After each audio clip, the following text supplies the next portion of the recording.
Welcome to a new edition of the Famous Interviews with Joe Dimino. On this episode, we talk with CEO of Mutombo Coffee, trusted advisor, impact investor, and solutions expert Robert C. Bush Jr. He co-founded Mutombo Coffee with NBA Hall of Famer and global humanitarian Dikembe Mutombo. He is also a seasoned investment executive with expertise across commodities, agriculture, and financial services. Over the years, he has shaped ventures in venture capital, private equity, and Islamic finance, engaging in over $30 billion in transactions and managing nearly $10 billion in assets. He always champions innovation, social impact, and sustainability. It's an incredible story from a force of good, full of great results. Enjoy this story. Hey, thank you for taking a minute out for the show today. I appreciate it. No, my pleasure. I have watched some of your shows, and I enjoy them, and I'm hoping that I don't lower the standard by being on it. No, you're going to raise the standard for sure, for sure. So, before we had mentioned, before your busy schedule and what's going on with you, there's so many things that are going on right now. So if I was to boil down exactly what you do on a daily basis, I put you in front of a bunch of third graders at career day. One of the kids is curious and says, "Hey, what do you do for a living?" How do you answer that child? Are we recording now, or you just want to get a sense of how to frame the conversation? I was hopping in. I was getting ready. I come from jazz radio, so I hop in pretty quick. No problem. Yeah. No problem. I think that's great. I think one of the tests of any business, whether you're sharing it with third graders or pitching to a VC or trying to win a client or what have you, is you need to be able to boil it down to its essence and hope that essence resonates with your audience. And so what I typically do, because we have something called Cocoa for Kids, one of the best ways to learn, particularly when you're young, is to be able to demonstrate things. And so when we're in a school setting, in a third grade type of setting, I bring my props, right? I bring my stroop waffles, Mutombo Coffee stroop waffles. I bring my chocolate-covered espresso beans. I bring hot chocolate. And we talk a little bit about how this product that they enjoy or their parents might enjoy, their teachers certainly would enjoy, how that product started its journey from some farm or cooperative or field, likely coming from an African farmer or African cooperative or maybe Latin America, and the process that it takes to get that product so that they have something yummy in their cup, right? So those are wonderful audiences, because unlike a lot of other businesses that you may interview or that are out there, this is a tangible product that is part of their everyday lives, or certainly that they see on Sundays and breaks and whatnot. So it's wonderful talking to them, because I just let them taste our coffee-related treats.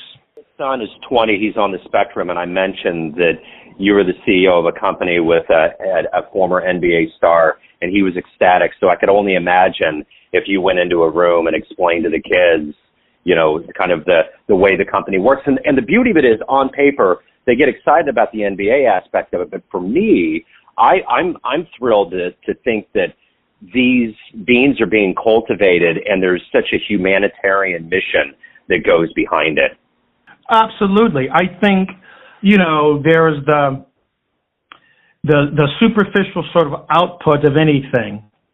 And we tend to, because it's not our job to do so, we sometimes tend to undervalue all of the work that goes into anything that is produced, whether it's hardware, whether it's a phone, whether it's a bicycle. There's this huge supply chain and value chain that has to come together. And more often than not, there was an entrepreneur who turned that into a business once it scaled, et cetera, that brought all of that together. So I love talking to kids particularly, because you can show how these fundamental building blocks and make it relevant to, well, why are they studying what they're studying? The coloring books that they have, and how they're starting to put squares and diamonds and circles together. Well, those in the three-dimensional world end up being products for use, right? And different flavors, et cetera. So it's a wonderful way to think about our business.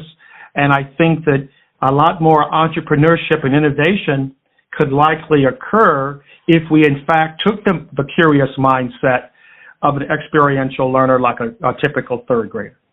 What did you want to be when you were in the third grade? What was your dream to grow up and become? Gosh, man, I was so geeky. I knew it would be, I assumed, well, as I'm really sort of thinking it through, probably not that different than a typical third grader.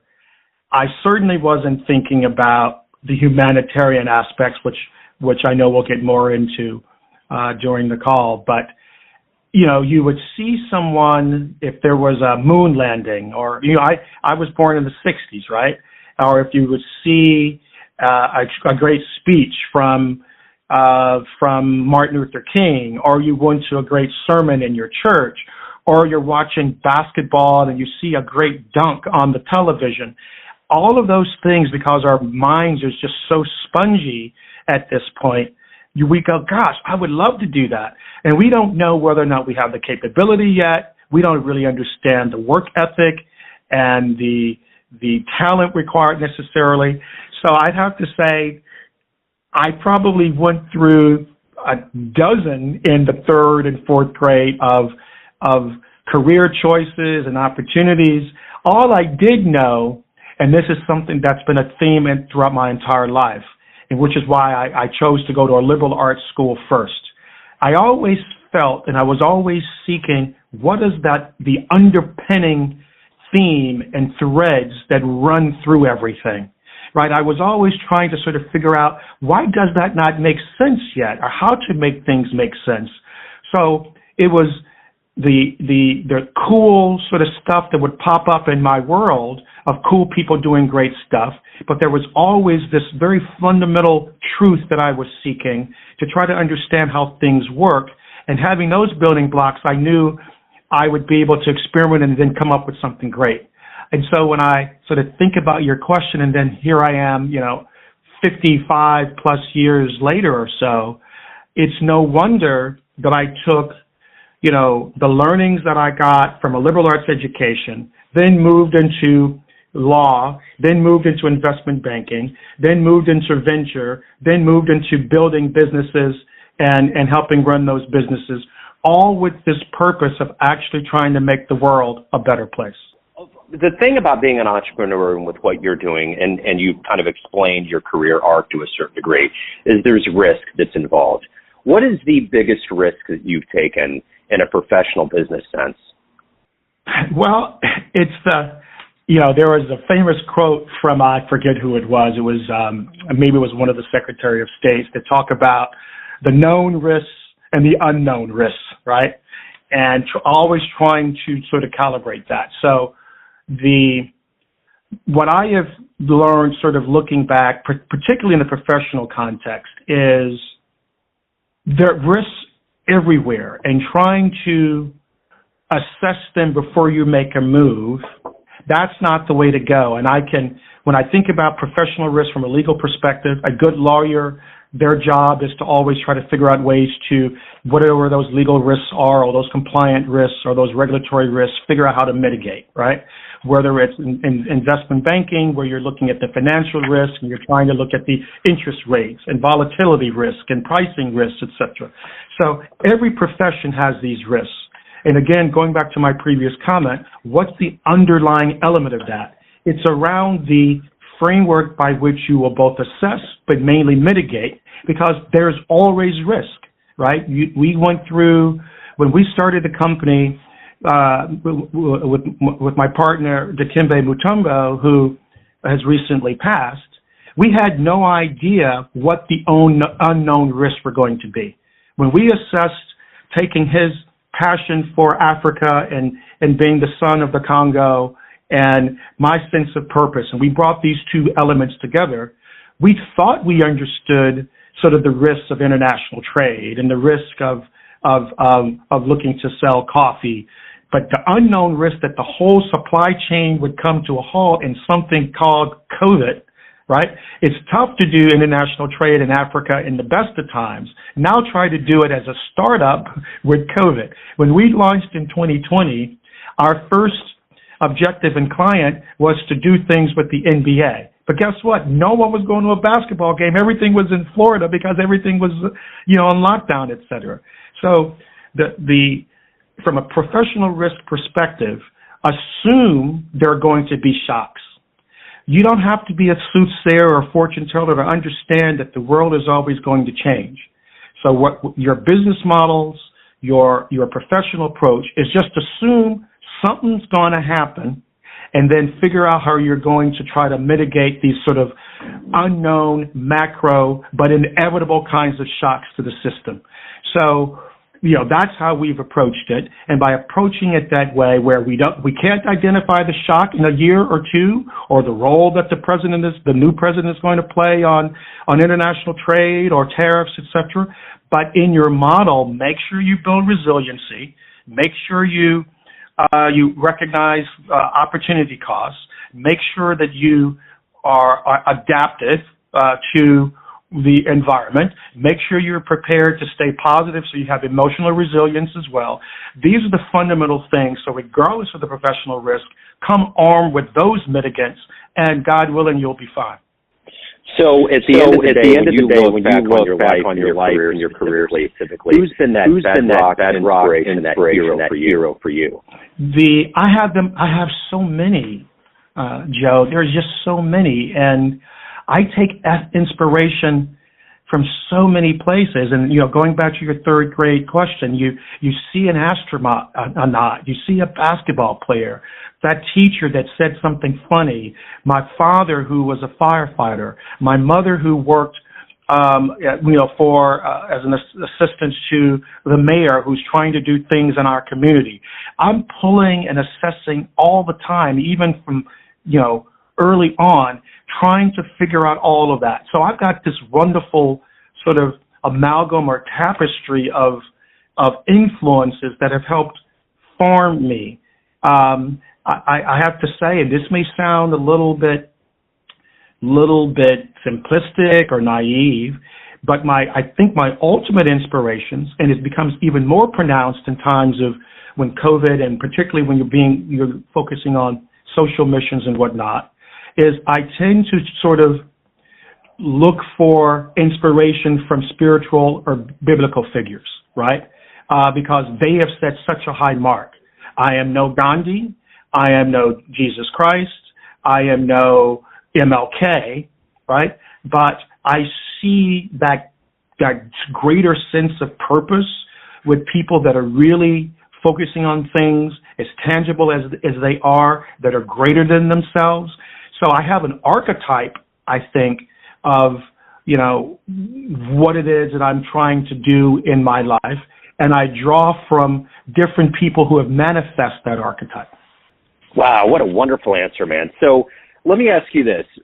You're obviously successful and highly driven as a businessman, but you're a human being that needs to evolve at the same time. What has been that ingredient list for you in your life and your career to wake up every day? What is that motivation to do the best you can, but to also take care of yourself and evolve as a human?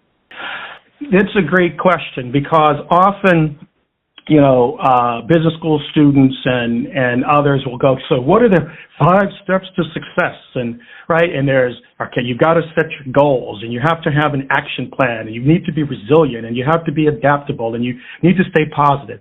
All of that is true, and those are traditional things, and I think most of your guests can follow that arc and recognize the truth in that. But there's actually something more, and it links to your previous question around inspiration and where do you ultimately draw your inspiration from. And the term that I like to use is alignment, right? It is so important in my view that before you set the goal, you're actually trying to align your spirit with your intellect with your heart, and your heart with your hands. And if you can do that on any given day and moment by moment, you're going to be able to withstand any storm, any risk, any challenge, because you first have to be in vertical alignment.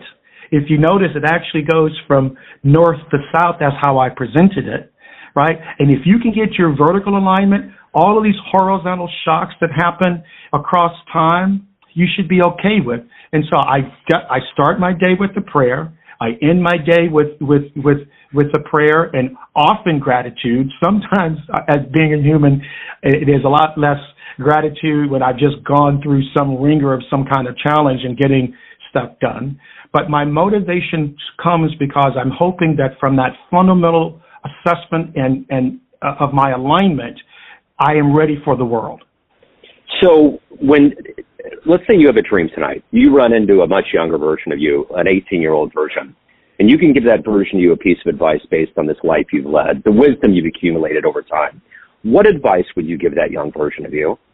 That's an interesting question. Here's what I more often than not do is I invert it.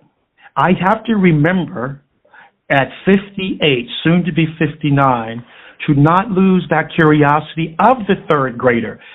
Joe, the world beats us up so much. Life's challenges and the wife and the kids and the mortgage and the weather patterns, and so, yes, with those experiences, as you say, there's accumulated wisdom, but I often find that resource comes from being able to not forget the kid in me, not forget the kid in others. That's why I liked your first question, not to forget that the things that we're trying to do and that younger version of myself or the younger version that I'm seeing through these third graders in your imaginary classroom, don't forget what that's like, where the world was everything and it was yours and you could take it and leave it the way you want. So I often find that I get a lot more wisdom from connecting back to my younger self and remembering that and forgetting all this extra weight, because at the end of the day, quite frankly, most of it is illusory.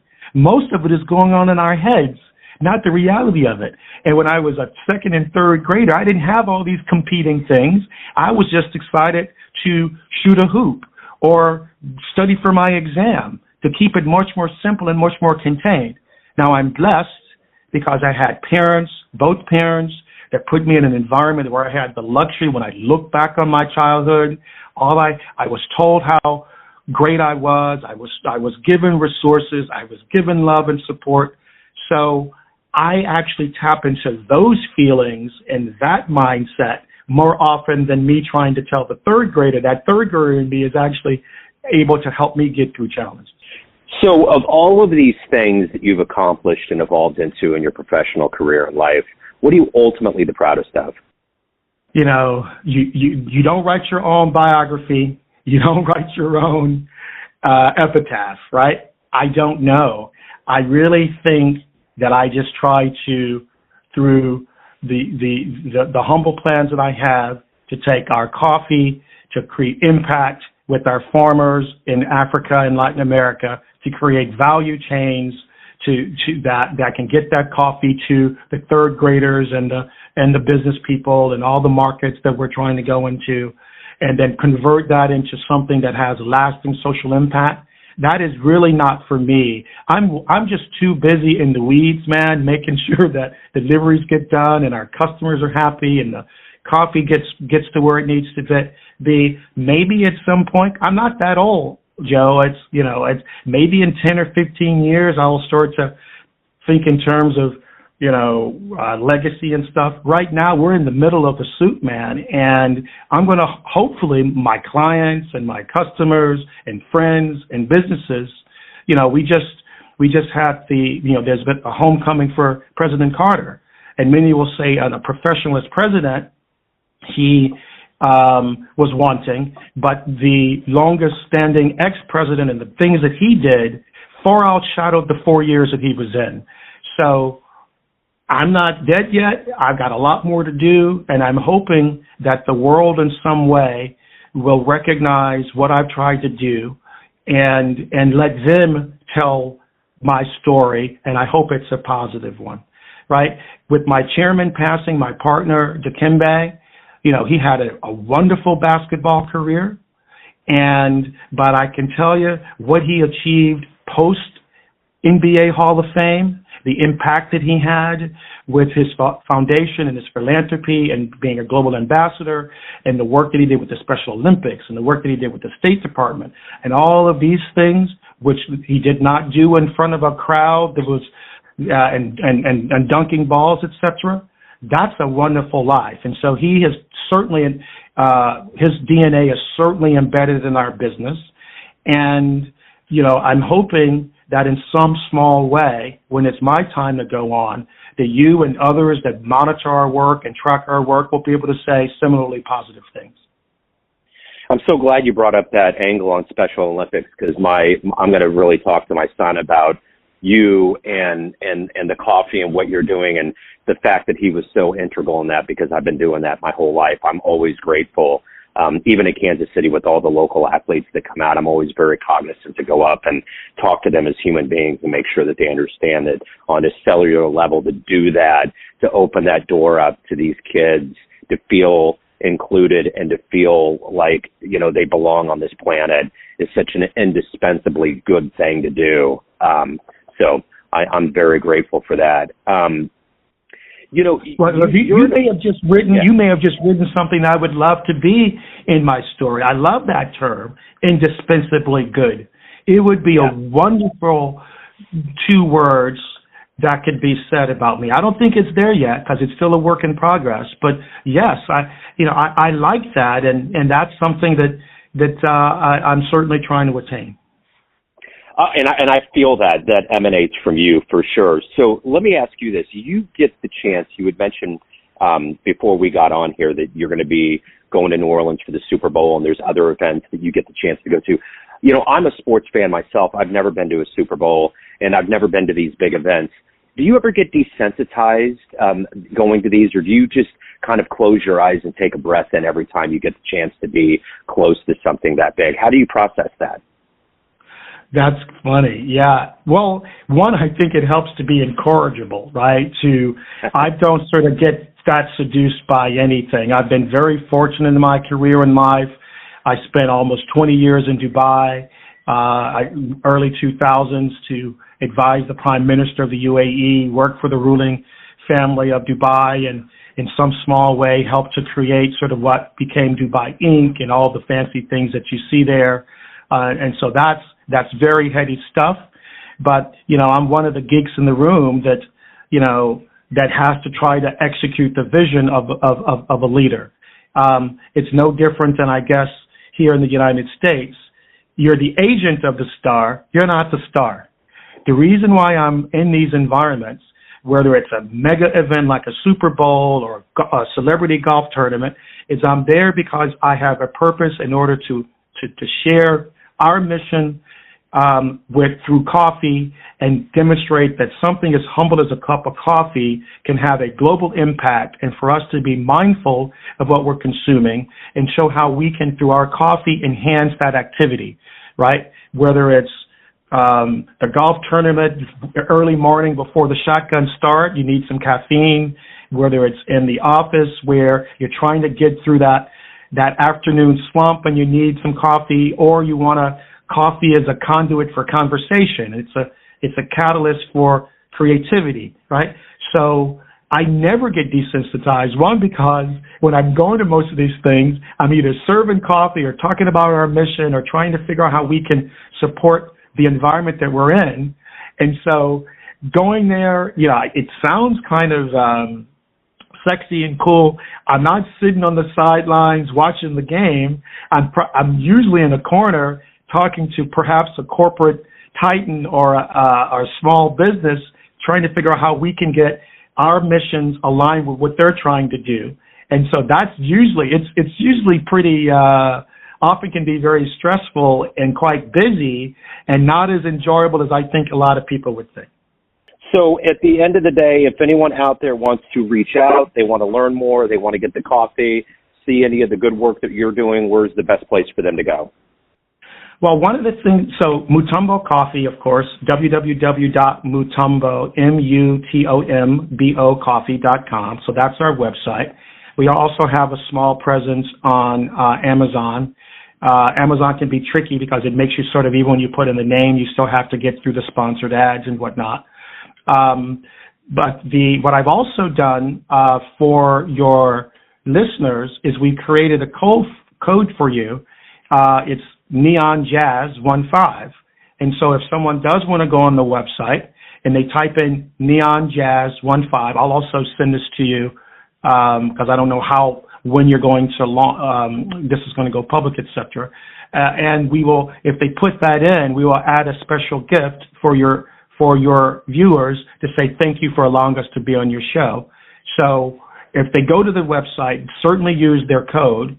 But if not, yes, we are on Amazon and have our own website. Wonderful. This has been so refreshing. Thank you so much for your story. Thank you for your time, the wonderful work you're doing, and have an excellent 2025. Thank you. I really appreciate you. I really appreciate what you do as well. Thank you. Joe. Thanks for tuning in to another famous interview with Joe Dimino, where we cover the world of art, literature, business, spirituality, music, and more from around the globe. Our esteemed theme music was composed and produced by the great E.E. Pointer of Kansas City's River Cow Orchestra. If you want to hear more interviews, visit the Famous Interviews with Joe Dimino channel on YouTube. You can also find us on Spotify and Apple Podcasts. Thanks again for listening, and until next time.